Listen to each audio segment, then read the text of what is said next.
Hello friends, మనం modern Indian హిస్టరీలో chronological ఆర్డర్లో భాగంగా 1905 వందే మాతరం ఉద్యమం గురించి చెప్పుకున్నాం. 1905 వందే మాతరం ఉద్యమం ఆంధ్రాలో ఎట్లా జరిగింది అనేది చూసుకున్నాం. ఇప్పుడు ఉస్మానియా యూనివర్సిటీలో వందే మాతరం ఉద్యమం ఎప్పుడు జరిగింది, ఎట్లా జరిగింది. సో 1918లో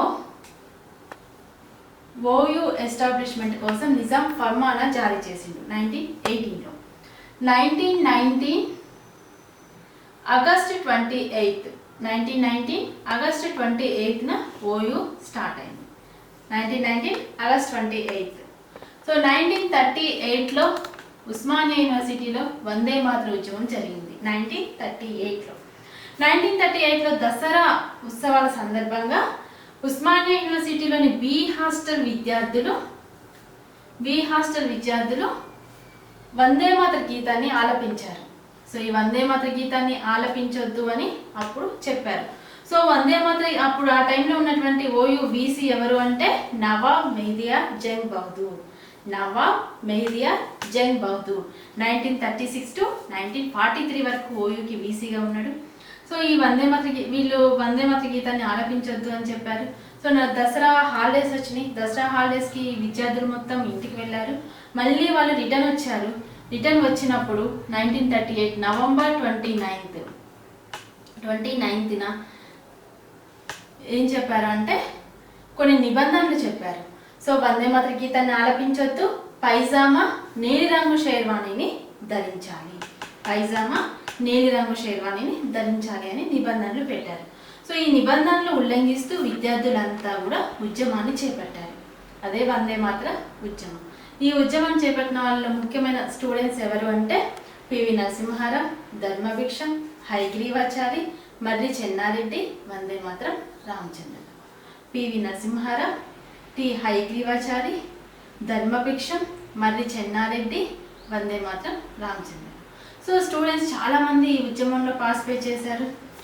సో ఈ ఉద్యమంలో పార్టిసిపేట్ చేసినటువంటి స్టూడెంట్స్ని డిస్మిస్ చేశారు. చేయడమే కాకుండా ఏ యూనివర్సిటీలో కూడా వీళ్ళని జాయిన్ చేయించుకోవద్దు అని చెప్పారు. సో ఏ యూనివర్సిటీ కూడా వీళ్ళకి ఈ స్టూడెంట్స్ని జాయిన్ చేయించుకోలేదు, అడ్మిషన్స్ ఇవ్వలేదు ఏ యూనివర్సిటీ కూడా వీళ్ళకి. అప్పుడు నాగపూర్ యూనివర్సిటీ వీళ్ళని జాయిన్ చేయించుకుంది. ఆ నాగపూర్ యూనివర్సిటీ వీసీ ఎవరు అంటే జస్టిస్ కేదార్. మన ఉస్మాన్ యూనివర్సిటీకి వీసీ ఎవరు? నవాబ్ మెహదియార్ జంగ్ బహదూర్. ఆ టైంలో Nagpur university VC justice Kedar. So Osmania యూనివర్సిటీలో జరిగినటువంటి మొట్టమొదటి గొప్ప ఉద్యమం వందే మాతర ఉద్యమం. నెక్స్ట్ 1905 వందే మాతర మూవ్మెంట్ అయిపోయింది. 1906 ముస్లిం లీగ్ పార్టీ ఎస్టాబ్లిష్ అయింది. So 1909 Indian council act, also known as Morley Minto reforms or Minto Morley reforms. So ఈ రిఫార్మ్స్ ద్వారా ఫస్ట్ టైం కమ్యూనల్ ఎలక్టరేట్స్ని ఇంట్రడ్యూస్ చేశారు. సో ముస్లిమ్స్కి స్పెషల్ సీట్స్ని రిజర్వ్ చేశారు. స్పెషల్ ఎలక్టోరేట్స్ని ఇంట్రడ్యూస్ చేశారు. ఇంపీరియల్ లెజిస్లేటివ్ కౌన్సిల్లో అండ్ ప్రావిన్షియల్ లెజిస్లేటివ్ కౌన్సిల్లో ఉన్న ఎలక్టెడ్ మెంబర్స్ని ఇంక్రీజ్ చేశారు. Imperial legislative council and provincial legislative కౌన్సిల్లో ఉన్న ఎలక్టెడ్ మెంబర్స్ని ఇంక్రీజ్ చేశారు 1909 Indian council act or Minto Morley reforms ద్వారా.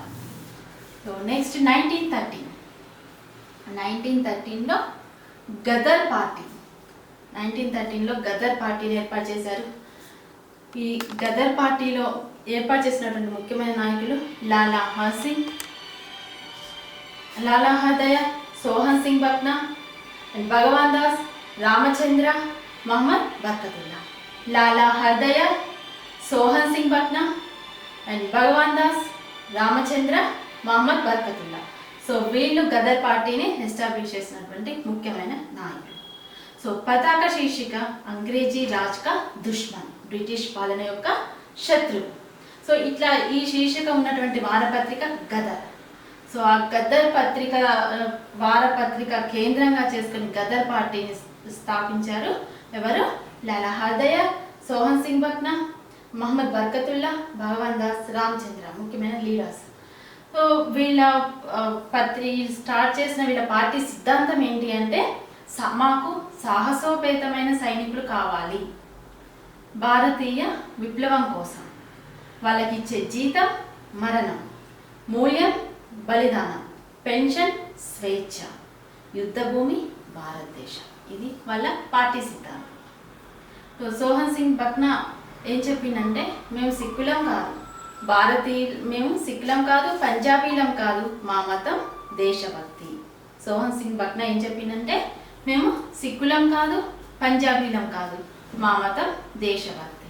సో 1913లో గదర్ పేపర్ కేంద్రంగా గదర్ పార్టీ స్టార్ట్ అయింది. స్టార్ట్ చేసిన వాళ్ళు లాలా హర్దయాల్ సోహన్ సింగ్ బక్నా వాళ్ళు. So 1915 defence of India act 1915. So anyone can be arrested without trial. So ఈ 1915 డిఫెన్స్ ఆఫ్ ఇండియా యాక్ట్ 1919లో ఇంప్లిమెంట్ అయింది. So 1916 home rule moment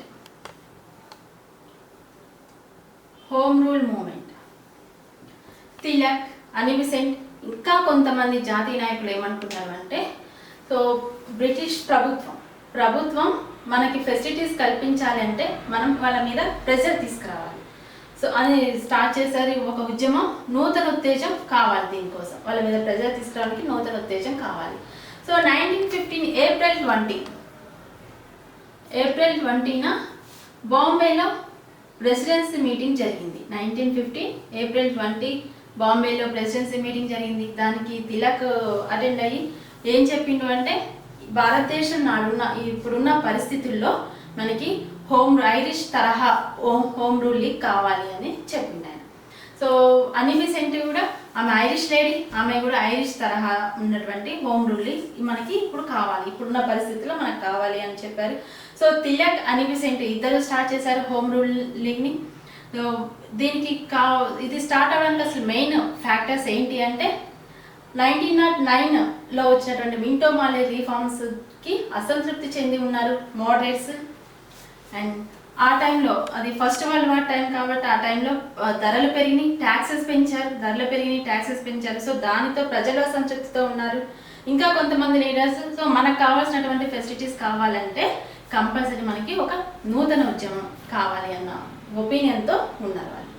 so 1914లో Tilak Mandalay jail నుంచి జైలు శిక్ష అనుభవించి వచ్చినప్పుడే మాండలే జైలు నుంచి వచ్చి ఐఎన్సీలో జాయిన్ అయిండు తిలక్, బాలగంగాధర్ తిలక్. సో అంటే అప్పుడు ఎక్స్ట్రీమిస్ట్గా ఉన్నారు వీళ్ళు. తర్వాత అరవింద్ ఘోష్ పాండిచ్చేరిలోకి వెళ్ళి అక్కడ సన్యాసి జీవితాన్ని గడుపుతున్నాడు. సో అప్పుడు అట్లా ఉన్న వీళ్ళు ఎక్స్ట్రీమిస్ట్ వాళ్ళ ఐడియాలజీని చేంజ్ చేసుకున్నారు. సో ఇట్లాంటి పరిస్థితిలో వచ్చింది హోమ్ రూల్ లీగ్. ఇప్పుడు తిలక్స్ లీగ్.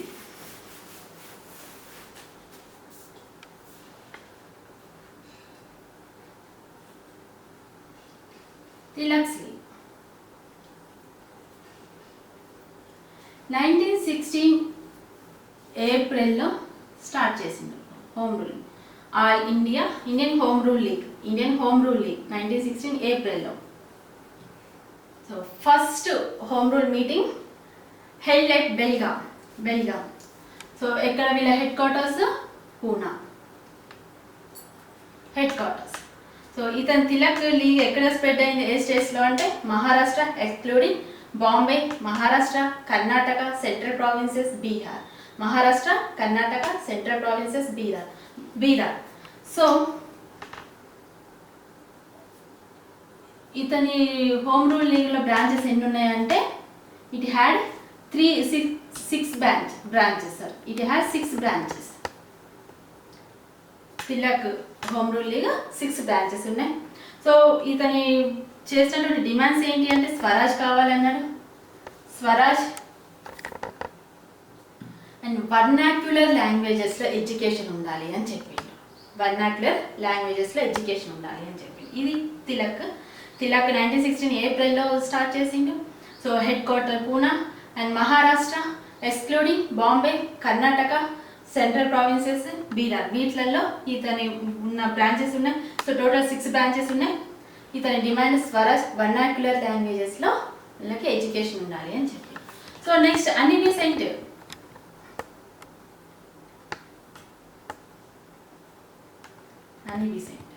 సో ఈమె స్టార్ట్ చేసింది 1916. All Indian home ruling start చేసింది 1916 సెప్టెంబర్. మద్రాస్లో స్టార్ట్ చేసింది. సో జార్జ్ ఆరెండెల్ ఆర్గనైజింగ్ సెక్రటరీగా ఉన్నాడు. జార్జ్ ఆరెండెల్ ఆర్గనైజింగ్ సెక్రటరీగా ఉన్నాడు. సో పిపి వాడియా, రామస్వామి అయ్యర్ కూడా ఆరెండెల్తో పాటు ఉన్నారు. సో ఈ అన్ని బీసెంట్ తిలక్ స్టార్ట్ చేసిన హోమ్ రూల్లో చిత్తరంజన్ దాస్, జవహర్లాల్ నెహ్రూ, సో చాలా మంది ఇందులో పార్టిసిపేట్ చేశారు. ఐఎన్సీలో వండుకుంటూ కూడా ఇందులో వీళ్ళు పార్టిసిపేట్ చేశారు. మహమ్మద్ అలీ జిన్నా అయితే అనిబిసెంట్ బ్రాంచ్ బాంబేలో దానికి అనిబిసెంట్ బ్రాంచ్కి ఈయన లీడర్షిప్ వహించిండు, నాయకత్వం వహించిండు మహమ్మద్ అలీ జిన్నా.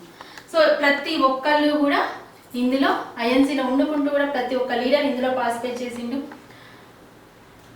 ఈమె మిగతా ఈ తిలక్ స్టార్ట్ చేసిన స్టేట్స్లో తప్ప రిమైనింగ్ ఇండియా మొత్తం కూడా ఈమె బ్రాంచెస్ ఉన్నాయి. సో టోటల్ 200 బ్రాంచెస్ ఉన్నాయి. అనిబిసెంట్కి సంబంధించిన హోమ్ రూలింగ్లో 200 బ్రాంచెస్.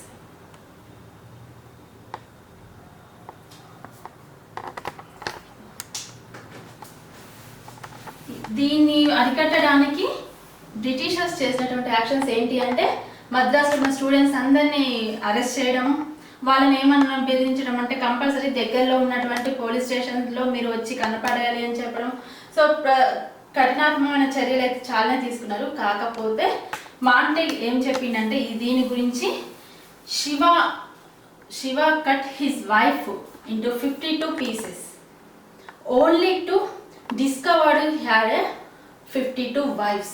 అంటే శివుడు వాళ్ళ భార్యని 52 ముక్కలుగా నరికిండు, కానీ అతనికి 52 సతులు కనిపించారు.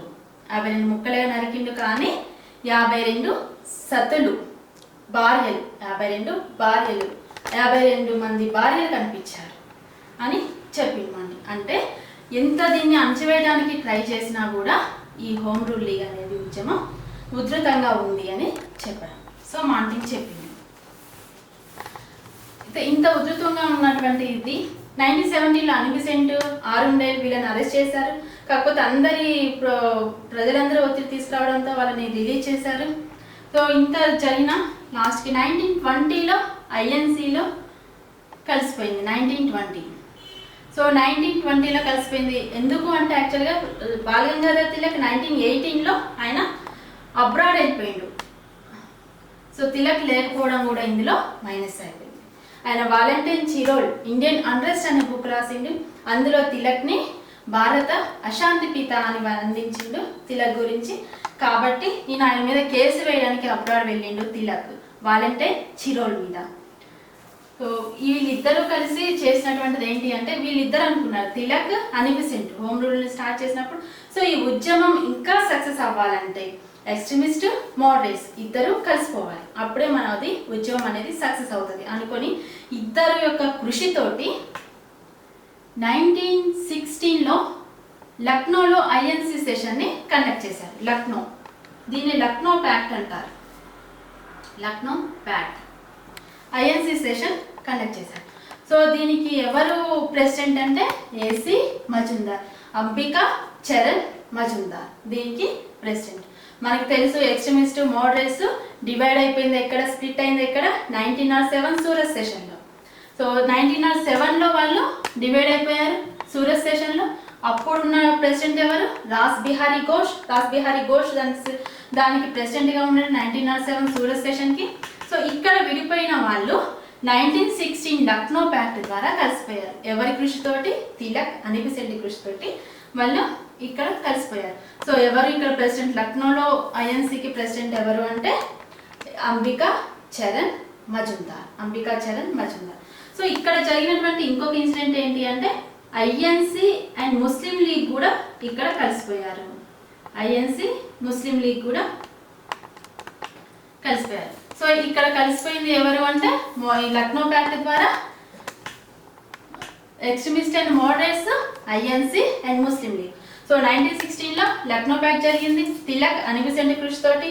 ప్రెసిడెంట్ ఎవరు అంటే అంబికా చరణ్ మజుందార్. సో ఈ టైంలో కలిసిపోయింది extremist and moderates and Muslim league, INC. ఇది సో ఈ total home rule moment, home rule అనేది ఎందులో కలిసిపోయింది అనుకున్నా 1920లో ఐఎన్సి, ఇండియన్ నేషనల్ కాంగ్రెస్లో కలిసిపోయింది. నెక్స్ట్ 1917లో చంపారన్ మూమెంట్ జరిగింది. 1918 అహ్మదాబాద్ మిల్ స్ట్రైక్, 1918లోనే కేడా సత్యాగ్రహ జరిగింది. సో ఇక్కడి నుంచి ఉద్యమాలకి నాయకత్వం వహించింది ఎవరు అంటే మోహన్ దాస్ కరమ్చంద్ గాంధీ. సో ఇక్కడ నుంచి 1917 నుంచి నెక్స్ట్. సో ఈ మోహన్ దాస్ కరమ్చంద్ గాంధీ గుజరాత్లోని పోర్బందర్లో జన్మించిందని తెలుసు మనకి. 1869 అక్టోబర్ 2న పోర్బందర్, గుజరాత్లోని పోర్బందర్లో జన్మించిండు. ఈయన సౌత్ ఆఫ్రికాలో ఉన్నప్పుడు నేటాల్ ఇండియన్ కాంగ్రెస్ని ఎస్టాబ్లిష్ చేసి నేటాల్ ఇండియన్ కాంగ్రెస్ని స్టార్ట్ చేసిండు. సౌత్ ఆఫ్రికాలో ఉన్నప్పుడు గాంధీ నేటాల్ ఇండియన్ కాంగ్రెస్ అని ఈయన ఒక పేపర్ని కూడా స్టార్ట్ చేసిండు, ఇండియన్ ఒపీనియన్. ఈ రెండు కూడా మనకి సౌత్ ఆఫ్రికాలో ఉన్నప్పుడు ఇండియన్ ఒపీనియన్. సో అక్కడ రేసిజంకి ఆపోజిట్గా ఫైట్ చేసిండు. అతను వాడిన వెపన్ ఏంటి అంటే సత్యాగ్రహ. ఈ గాంధీజీ అక్కడ సౌత్ ఆఫ్రికాలో రేసిజంకి ఆపోజిట్గా ఫైట్ చేసినప్పుడు వాడిన వెపన్ ఏంటి అంటే సత్యాగ్రహ. ఇది ట్రూత్ అండ్ వైలెన్స్ మీద బేస్ అయ్యింది సత్యాగ్రహ అనేది. సో ఇతను 1915లో సౌత్ ఆఫ్రికా నుంచి ఇండియాకి వచ్చిండు. ఎప్పుడు వచ్చింది? 1915లో. సో పొలిటికల్ గురువు ఎవరు అంటే అప్పుడు గోపాలకృష్ణ గోఖలే. సో ఇతను వచ్చినప్పుడు వెంటనే 1 ఇయర్ వెంటనే పొలిటికల్లోకి రాకుండా, రాజకీయాల్లోకి రాకుండా 1 ఇయర్ అసలు ఇండియా యొక్క సిచ్యువేషన్స్ ఎట్లున్నాయని చూడడానికి, అబ్జర్వ్ చేయడానికి 1 ఇయర్ ఇండియా మొత్తం, భారతదేశం మొత్తం తిరిగిండు గాంధీ.